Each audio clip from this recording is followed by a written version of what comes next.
Welcome back to my channel. पिछली class में हमने यहाँ तक पढ़ा था classifying angles.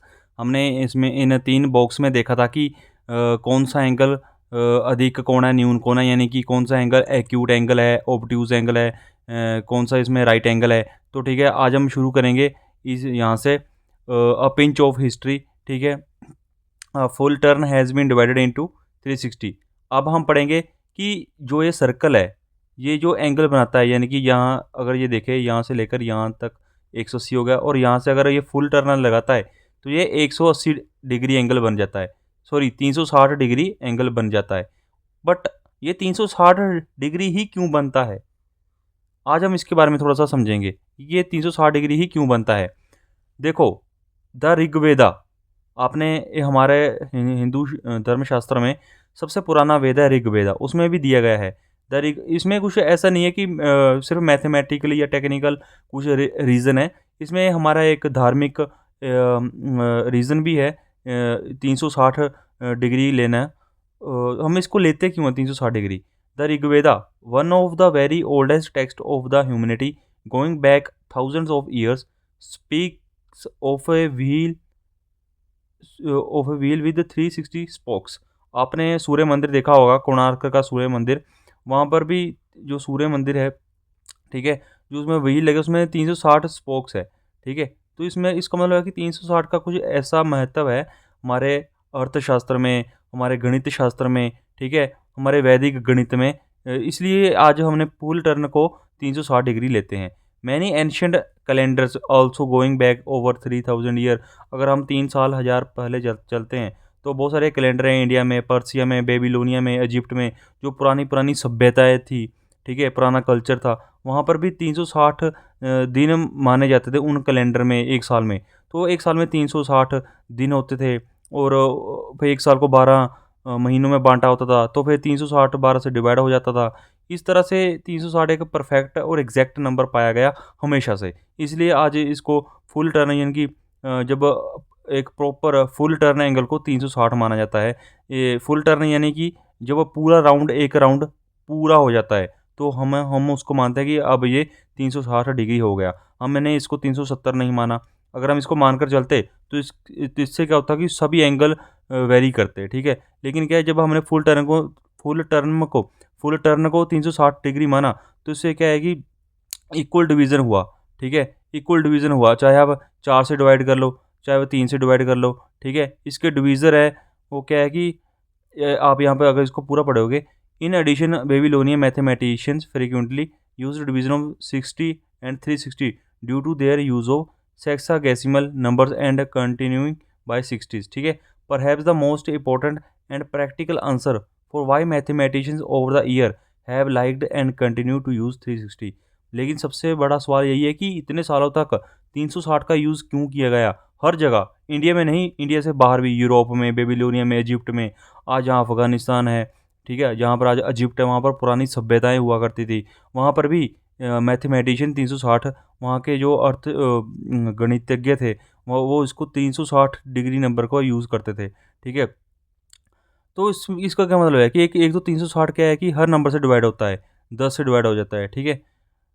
Thus one can break up to circle into, देखो, जब हम पूरे सर्कल को मान लेते हैं कि जो वो 360 डिग्री का एंगल बनाता है, तो उससे क्या होता है कि जो सर्कल है वो ब्रेक हो सकता है 1 पार्ट में, 2 पार्ट में, 3 पार्ट में, 4 पार्ट में, 5 पार्ट में, 6 पार्ट में, 8 पार्ट में, 9 पार्ट में, 10 पार्ट में, equal parts.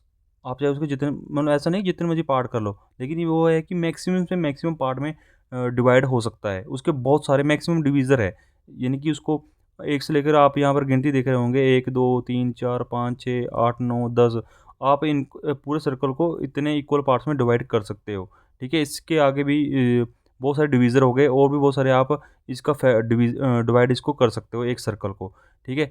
Note that 360 is also इवेंटली divisible by 12। अब 12 से भी डिवाइड हो सकता है। The number of month in a year, जो कि एक साल में मंथ होते हैं, एंड बाय 24 से भी डिवाइड हो सकता है, जो कि एक दिन में 24 घंटे होते हैं, तो हम 24 से भी 360 को डिवाइड कर सकते हैं। The number of the hours in a day. these facts all make the number 360 very useful. इसलिए 360 को चुना गया। इसका हिस्टोरिकल महत्व भी उतना ही है जितना इसका एक टेक्निकल महत्व है। Degree measures of different angle. अब हम देखेंगे degree measures of different angle. हम क्या करेंगे, अब अलग अलग एंगल की डिग्री मेज़र करेंगे कि कौन सा एंगल कितने डिग्री का है। उसको मेज़र कैसे करेंगे, उसको मेज़र करने का इंस्ट्रूमेंट क्या है, हमारे पास क्या इंस्ट्रूमेंट है। आपने अपने बैग में एक ज्योमेट्री होगी, ठीक है, ज्योमेट्री बॉक्स होगा, उसमें एक आपने ऐसा पीस देखा होगा, ऐसा, ठीक है। उसके बल ऐसे स्केल बना होगा, ठीक है, ऐसे ऐसे ऐसे। उसको बोलते हैं हम, वैसे तो हम डी बोलते हैं, डी शेप में होता है तो उसको हम डी बोलते हैं, बट इसका एक्चुअल नाम क्या है, प्रोट्रैक्टर, ठीक है। How we can measure the other angle in degree, it is for this purpose that we have a tool called protractor. मतलब हम अलग अलग एंगल की डिग्री को मेज़र करेंगे प्रोट्रैक्टर से, वो जो कि दिखने में ऐसी होती है डी शेप की, ठीक है। इसकी हेल्प से हम, ये देखो, ये है अनलेबल्ड प्रोट्रैक्टर। ये तो इन्होंने एक पिक्चर दे रखी है, अनलेबल्ड प्रोट्रैक्टर इसलिए बोला गया क्योंकि यहाँ पर एंगल नहीं लिखे गए हैं, इसलिए इसको अनलेबल्ड बोला गया है, ठीक है। अगर ये इसके ऊपर एंगल लिखे होते तो ये लेबल्ड होगा। तो इसको हम डी बोलते हैं, इसको हम प्रोट्रैक्टर भी बोलते हैं। इसकी हेल्प से हम एंगल को मेजर करते हैं, ठीक है। Here is a protractor, do you see the straight angles at the centre divide into 180 unit of 1 degree, ठीक है। आप यहाँ पर देखेंगे स्ट्रेट लाइन बन रही होगी, जो एक हाफ सर्कल पूरा करती है, तो ये पूरा कितना एंगल हो गया, 180 डिग्री।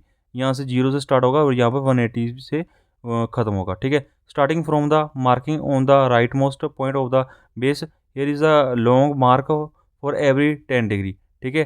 जो लंबा होगा एक, वो 10 के लिए होगा, ठीक है, 20, 30, 40, चाहे आप इधर से स्टार्ट कर लो, 10, 20, चाहे आप इधर से स्टार्ट कर लो, 180 तक जाएगा, ठीक है। लेबल्ड प्रोट्रैक्टर सॉरी, ये आ गया लेबल्ड प्रोट्रैक्टर, ठीक है। ये देखो दिया गया है, इधर से भी है, चाहे देख लो, 0 स्टार्ट किया है, 10, 20, 30, ठीक है। आप यहाँ पर कोई लाइन है, वहाँ पर आप डी रखो, ठीक है। और उसके देखो कि उसकी जो अगली जो आर्म है वो कौन से एंगल पर बन रही है। अगर यहाँ पर बन रही है तो इसका मतलब कितना है, ये जो कोण है ये 30 डिग्री है, सिंपल।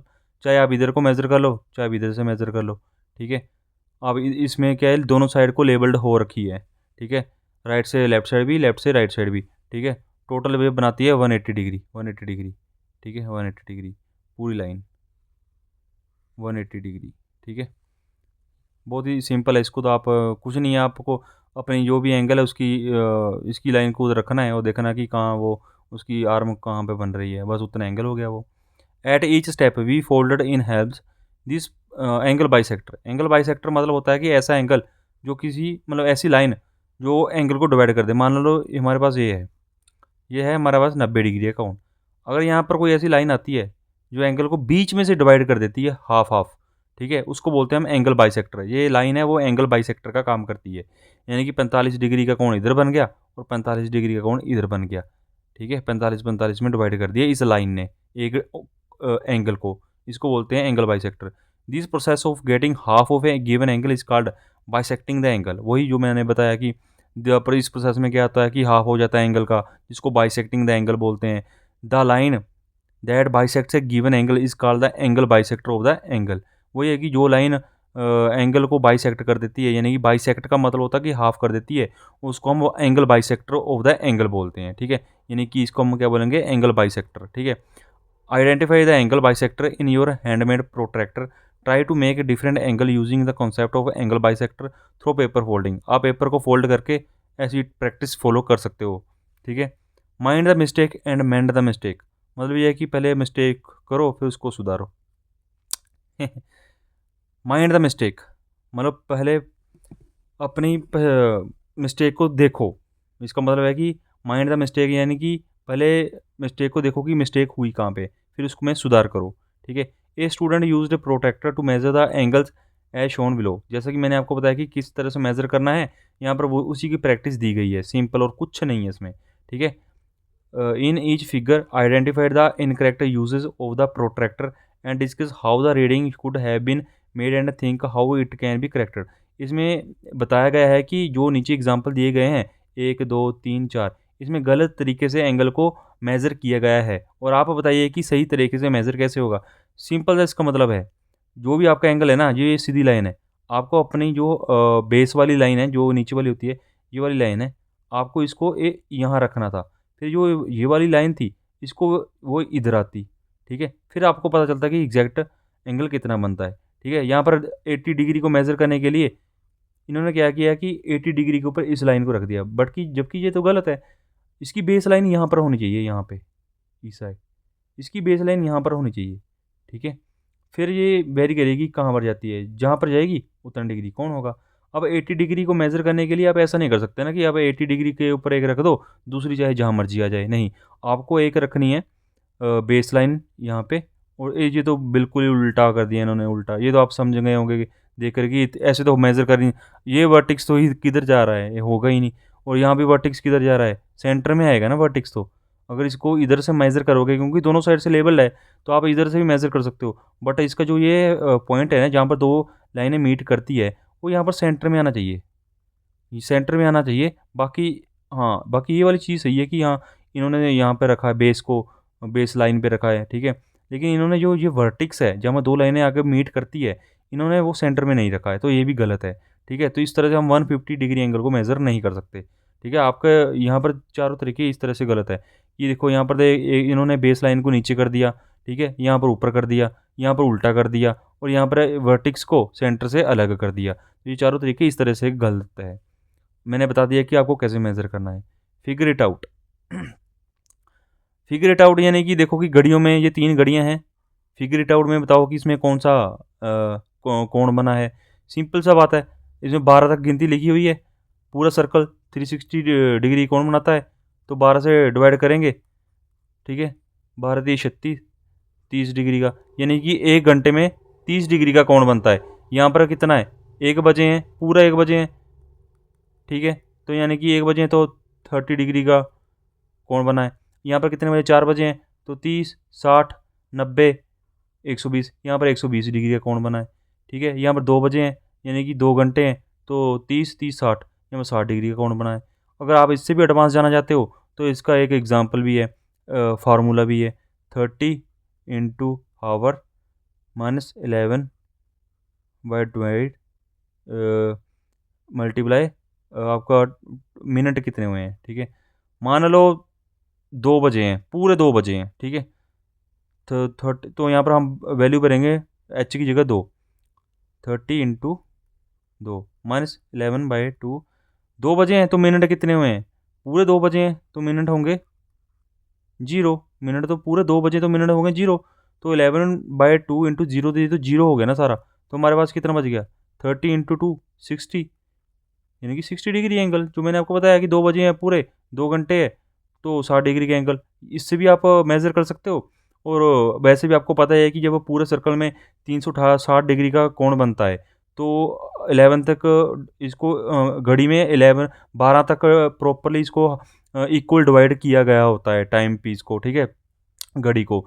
तो इसका मतलब है कि 1 घंटे में 30 डिग्री का कोण बनता होगा, ठीक है। यहाँ पर सिंपल दिया गया है कि आप मेज़र करिए 4 ओ क्लॉक में कितना डिग्री का कोण बना है, 6 ओ क्लॉक में कितना बनता है, ठीक है। Explore other angle made by the hands of a clock. वो अगर ये आपको इस प्रैक्टिस फॉलो करनी है कि आपको किसी भी टाइम का एंगल निकालना है, तो आप इस फार्मूले से जा सकते हैं। 30 इंटू कितने बजे बजे हैं, 11/2 इंटू कितने बज के कितने मिनट हुए हैं, उसकी वैल्यू आप यहाँ पर भर दो, ठीक है, मिनट, ठीक है। और इसको आप बार में रखोगे, यानी कि अगर आपका एंगल माइनस में, एंगल कभी भी माइनस में नहीं आता है, इसलिए अगर वैल्यू आपकी इधर माइनस में आती है, आप उसको पॉजिटिव में लिख दो, आपका आंसर वही होगा, ठीक है। उसके बाद हम पढ़ेंगे, विद्या is enjoying her time on the swing. Sorry. She noticed that the greater the angle with which she starts the swinging, the greater is the speed she achieves on her swing. But where is the angle? Are you able to see any angle? मतलब ये विद्या है, यहाँ पर एक पहेली दी गई है कि विद्या ने क्या देखा कि जितना ही वो एंगल बड़ा लेती है, उतना ही ज़्यादा स्विंग होती है। यानी कि वो एक ये टहनी है, ठीक है, ये टहनी है, बेस लाइन है, आप इसको मान सकते हो, ठीक है, बेस लाइन है, ठीक है। अब अगर यह पहले यहाँ वो सीधी थी, यहाँ पर, ठीक है, बैठी हुई थी, जब उसने पीछे को हुई यहाँ तक गई, तो कितना एंगल बन गया, वो जितनी ही पीछे को जाएगी उतनी ही आगे को जाएगी, ठीक है। वो अगर यहाँ तक जाएगी तो वो यहाँ तक जाएगी। इसलिए अगर वो सिंपल यहाँ से थोड़ा सा पीछे को होती, तो वो थोड़ा सा ही आगे को जाती। यानी कि यहाँ पर अगर वो पीछे को मतलब इतना एंगल बना रही है, तो हमारे यहाँ पास ये एंगल 120 डिग्री बनता है, समझ लो। 120 डिग्री। तो वो जब आगे को इतना जाएगी तो इधर भी कितना बनेगा, 120 डिग्री एंगल बनेगा। ठीक है, तो सिंपल से इसमें यही है कि वो जितना एंगल लेगी तो उतना ही वो आगे को जाएगी, तो पिछली साइड भी उतना ही एंगल बनेगा।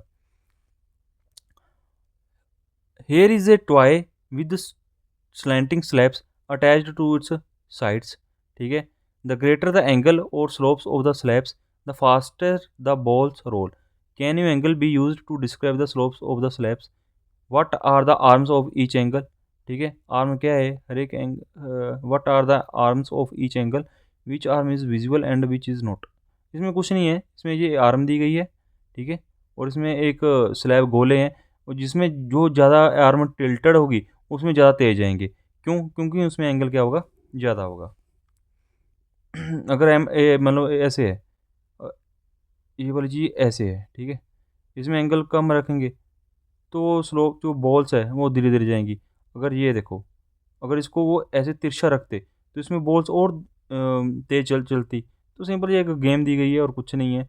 इसमें बताया गया है कि अगर स्लोप ऐसे जितनी ज़्यादा स्लोप टेढ़ी होगी, जितना ज़्यादा बड़ा एंगल होगा, उतने ही बॉल से ज़्यादा तेज चलेंगी। ठीक है, और यहाँ पर ये जानवर दिए गए हैं, इनमें आपको बताना है कि कौन सा एंगल बन रहा है। अलग अलग जानवर दिए गए हैं, यहाँ पर लेटा हुआ है और यहाँ पर खड़ा है। अगर मैं इसको यहाँ पर आपस में जोड़ दूँ तो ये 90 डिग्री कौन बनाएगा। वैसे यहाँ पर लेटा हुआ है, यहाँ पर खड़ा हुआ है, बताओ कि कौन सा एंगल बना है। अगर ये साथ में आ जाता है, इधर लेटा हुआ है, तो ये यानी कि ये बेस लाइन बनाता है, ये एक पूरा खड़ी लाइन बनाता है। तो कैसे भाई, एक बेस लाइन हो गया, एक खड़ी एंगल हो गया, तो ये 90 डिग्री कौन बनाता है। ठीक है, सिंपल। तो आज हम यहीं यहीं तक पढ़ेंगे। अगर आपको मेरी वीडियो समझ में आई तो please subscribe my channel. Thank you very much.